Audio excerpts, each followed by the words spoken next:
وہ تو اپنی روٹی روزی کے چکروں میں ہی، روزگار کی پریشانی میں ہی گھرا رہتا ہے۔ کہتا سیر کرنے تو وہ لوگ جاتے ہیں جن کا کوئی مالی نقصان نہیں ہوتا، یا تو گورنمنٹ ملازم ہیں جن کو پتہ ہے کہ کچھ بھی ہو، کیسے بھی حالات ہوں، ان کی تنخواہ ان کو مل جانی ہے، کوئی نقصان نہیں ہوگا۔ اور دوسرے وہ لوگ ہیں جو کاروبار کرتے ہیں، ان کو بھی کوئی پریشانی نہیں ہے۔ یہاں بڑا خوبصورت لکھا ہے کہ یہ ایسے لوگ ہو جن کی عوام میں عزت ہے، معاشرے میں لوگ اسی کو زیادہ عزت دیتے ہیں جو زیادہ پیسے والا ہے۔ تو اس حقیقت کو بیان کیا ہے کہ لوگ پیسے کو سلام کرتے ہیں۔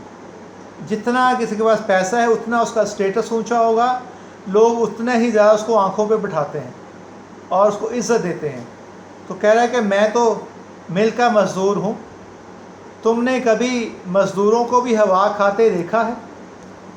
اور یہ حقیقت ہے کہ آپ سیر کرنے جائیں، پارک میں صبح جائیں شام جائیں، تو آپ کو وہاں پہ یا تو گورنمنٹ کے ملازم نظر آتے ہیں، یا کاروباری حضرات ہیں جو اپنے کاروبار کو ڈسکس کر رہے ہوتے ہیں وہاں پہ، اور جن کو کھانے کی فکر نہیں، کھلا کھانا پینا ہے، کوئی پریشانی نہیں، وہ اپنا وزن کم کرنے کے لیے جاتے ہیں۔ غریب آدمی بیچارہ اس لیے کھاتا ہے کہ وہ زندہ رہ سکے، کھانے پینے کی فکر لگی ہوئی ہے، لیکن امیر آدمی اتنا کھاتا ہے کہ اس کو اپنا وزن کم کرنے کی فکر لگی رہتی ہے۔ تو وہ لوگ جاتے ہیں سیر کرنے کے لیے کہ جنہیں کھانے کی کمی نہیں، ان کو ہوا کی ضرورت ہے۔ تو غریب آدمی کو تو کھانے پینا ہی پورا نہیں ہوتا، وہ تو اسی کی پریشانی میں ہوتا ہے، تو وہ کیا جائے گا سیر کرنے؟ جنہیں روٹیوں کے لالے ہیں وہ ہوا کیا کھائیں گے؟ پھر تندرستی اور لمبی عمر کی بھی انہی کو ضرورت ہے کہ جن کی زندگی بڑی مشکلوں میں گھری ہو، تکلیفوں میں گھری ہو، وہ لمبی عمر کی کیا دعا کریں گے؟ لمبی عمر کی دعا تو وہی کرے گا جو کہ دنیا میں بہت خوشحال ہے، ہر قسم کی آسائش ہے، کس طرح سے کوئی پریشانی کے دکھ اسے آن نہیں گھیرتا، وہ لمبی عمر کی دعا کریں گے۔ تو یہاں پہ مصنف لکھ رہا ہے بہت بڑی حقیقت کو کہ غریب آدمی تو بیچارے زندگی کیا جیتے ہیں، زندگی ان کو جیتی ہے، وہ تو اپنا دنیا میں ملا ہوا وقت پورا کرتے ہیں، وہ اپنا وقت پورا کرتے ہیں کہ جتنا وقت ملا ہے وہ وقت پورا کرنا ہے اور پھر اس دنیا چلے جانا ہے، وہ زندگی نہیں جیتے۔ اس بار کو سر پر کچھ دن اور اٹھائے رکھنے کی خواہش مجھے کیا ضرور ہے، یہ کوئی زندگی کا بوجھ ہے، اس کو میں اور اپنے سر پہ کیا اٹھائے رکھوں۔ تو اس جملے میں ایک مایوسی نظر آ رہی ہے کہ جب اس پہ یہ انکشاف ہو گیا ہے کہ 20 سال سے میں لکھنے کام کر رہا ہوں، اس کے باوجود میرے حالات نہیں بہتر ہو رہے، مجھے کوئی شہرت نہیں مل رہی، میرا کوئی نام نہیں بن رہا، تو پھر وہ مایوس ہوتا جا رہا ہے کہ میں یہ کام شاید خام خواہ کر رہا ہوں۔ تو پھر وہ کہہ رہا ہے کہ مجھے زندہ رہنے کی جس طرح زندگی تنگ زندگی وہ گزار رہا ہے، زندگی سے بھی نیچے لائن پہ، لائف لائن سے نیچے زندگی گزار رہا ہے۔ تو کہہ رہا ہے سکینہ نے مایوسی میں ڈوبی ہوئی باتیں سنی تو آنکھوں میں آنسو بھر آئے اور اندر چلی گئی۔ اس کا دل کہتا تھا اب اس تب کا پھل ایک دن انہیں ضرور ملے گا۔ سکینہ جو اس کی بیوی جو بڑی صابر و شاکر ہے، وہ کہہ رہی ہے، وہ دل میں سوچتی ہے کہ میرا خاوند جو ہے وہ اتنی محنت کر رہا ہے پھر بھی کوئی رزلٹ نہیں نکل رہا، تو اس لیے وہ کوئی شکوہ شکایت نہیں کرتی کہ اس کی باتوں سے وہ اور دکھی نہ ہو اور تنگ نہ ہو۔ اب جب اپنے خاوند کی باتیں سنی، مایوسی میں ڈوبی ہوئی، تو اس کی آنکھوں میں آنسو آ گئے، دل بھر آیا، کتنی محنت کے باوجود ہمارے حالات نہیں بدل رہے۔ تو وہ اپنے آنسو چھپاتے ہوئے اندر چلی گئی، کیونکہ وہ یہ نہیں چاہتی تھی کہ اس کے آنسو، اس کے چہرے پہ جو دکھ نمایاں ہو چکا ہے، اس کا خاوند دیکھے۔ اگر وہ دیکھے گا، وہ تو پہلے ہی مایوس ہو رہا ہے تو اور زیادہ مایوس ہوگا، دکھی ہوگا، تو اس لیے وہ وہاں سے اندر چلی گئی اپنے آنسو چھپانے کے لیے. اس کا دل کہتا تھا اس تپ کا پھل ایک دن انہیں ضرور ملے گا. تپ جو ریاضت، عبادت، جو اپنے کام کو عبادت سمجھ کے وہ صبح سے آدھی رات تک کام کر رہا ہے، ایک ریاضت کر رہا ہے، تو اس کا دل کہتا تھا، ایک اسے بھی امید تھی، آس تھی کہ جو میرا خامن دن رات لکھنے کام کر رہا ہے، ایک دن اس محنت کا پھل اسے ضرور ملے گا. دولت حاصل ہو نہ ہو، لیکن قمر صاحب یاس کی حد تک جا پہنچے تھے. یاس نا امیدی. تو یہی مصنف لکھ رہا ہے آخر پہ کہ مایوسی کی حدوں کو چھونے شروع ہو گئے تھے. دن رات محنت کرتے کرتے اب تھک چکے تھے اور مایوس ہو رہے تھے، نا امید ہو رہے تھے اپنے حالات سے، جہاں سے سمت مخالف میں طلوع ہونے والی امید کی سرخی بھی نہیں دکھائی دیتی تھی. یعنی مایوسی میں اتنی سوچ ڈوب چکی تھی کہ اب ان کو کوئی بھی کہیں سے بھی امید نظر نہیں آ رہی تھی، کسی طرح سے بھی کوئی آس نہیں تھی کہ ان کے کام جو ہے اس سے انہیں فائدہ ملے گا. یا 20 سال سے وہ جس آس پہ لگے ہوئے لکھتے جا رہے ہیں، اب ان کی آس ٹوٹ گئی.